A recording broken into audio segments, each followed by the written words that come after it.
Allah Akbar. But also to see that Americans are taking responsibility for bad government.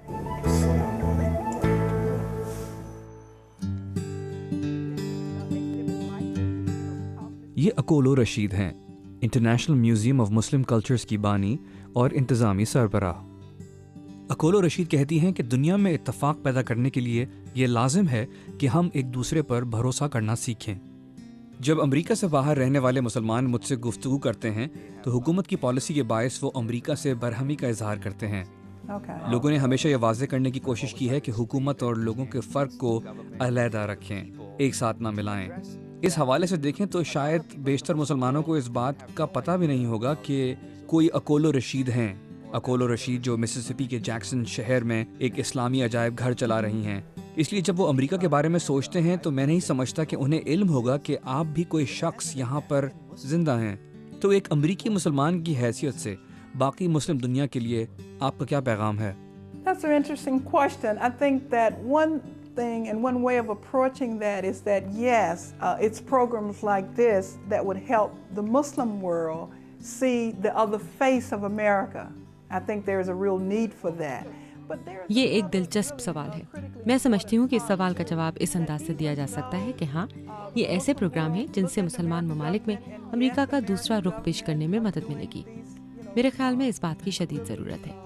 بات یہ ہے کہ امریکی ثقافت اور روایات میں ذمہ داری کا احساس نمایاں ہوتا ہے۔ وہ اپنی حکومت کے کام کی ذمہ داری قبول کر لیتے ہیں اور تاریخی طور پر وہ یہ کوشش کرتے ہیں کہ حکومت کو امریکہ کے بلند اقدار کا امین ہونا چاہیے۔ میرے خیال میں بات یہ ہے کہ براک اوباما کا انتخاب ہی اس بات کی غمازی کرتا ہے۔ شہری حقوق کی تحریک کی بات ہے تو میرے خیال میں یہ عین اسلام ہے۔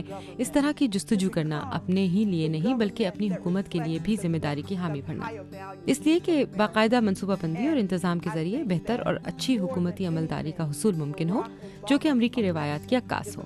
میرے خیال میں اچھے امریکیوں کی طرف سے کیے جانے والے مثبت کاموں کو اجاگر کرنے کے لیے ضروری ہے کہ مسلمان ممالک میں امریکہ کی یہ دونوں رخ اجاگر کیے جائیں۔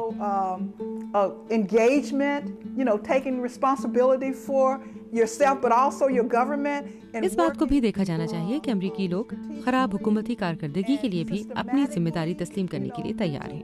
وہ برسا برس سے بہتر حکومتی کارکردگی کی کوشش کرتے ہیں اور یہی اسلام ہے، اور براک اوباما اس کی اچھی مثال ہے۔ میں سمجھتی ہوں کہ یہ ایک ایسی بات ہے جس سے مسلمان امریکہ سے سبق سیکھ سکتے ہیں، کیونکہ یہی وہ بات ہے جس کے باعث مسائل جنم لیتے ہیں، نہ صرف یہاں بلکہ ساری اسلامی دنیا میں۔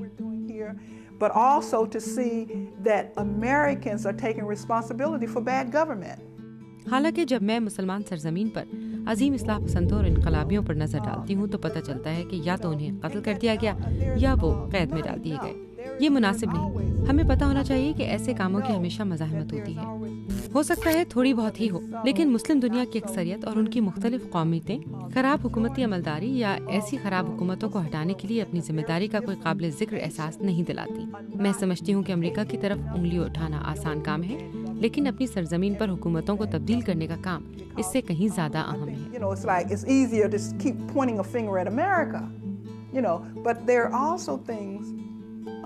That's more important for changing the government in their own lands. اس ذمہ داری کے احساس سے متعلق کائرو میں صدر براک اوباما کا ایک پیغام تھا۔ Partnership between America and Islam must be based on what Islam is, not what it isn't. And I consider it part of my responsibility as President of the United States. امریکہ اور اسلام کے مابین شراکت داری کی بنیاد اس بات پر ہونی چاہیے کہ اسلام کیا ہے، نہ یہ کہ کیا نہیں ہے۔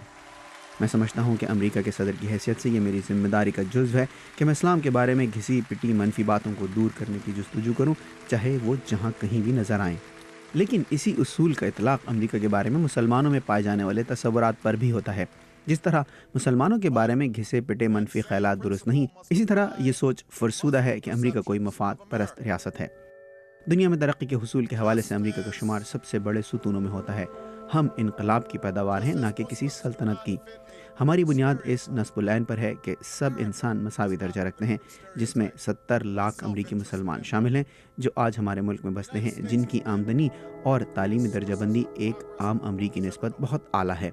مزید یہ کہ امریکہ میں بغیر تفریق ہر کوئی اپنے مذہب پر عمل پیرا ہو سکتا ہے۔ We were founded upon the ideal that all are created equal.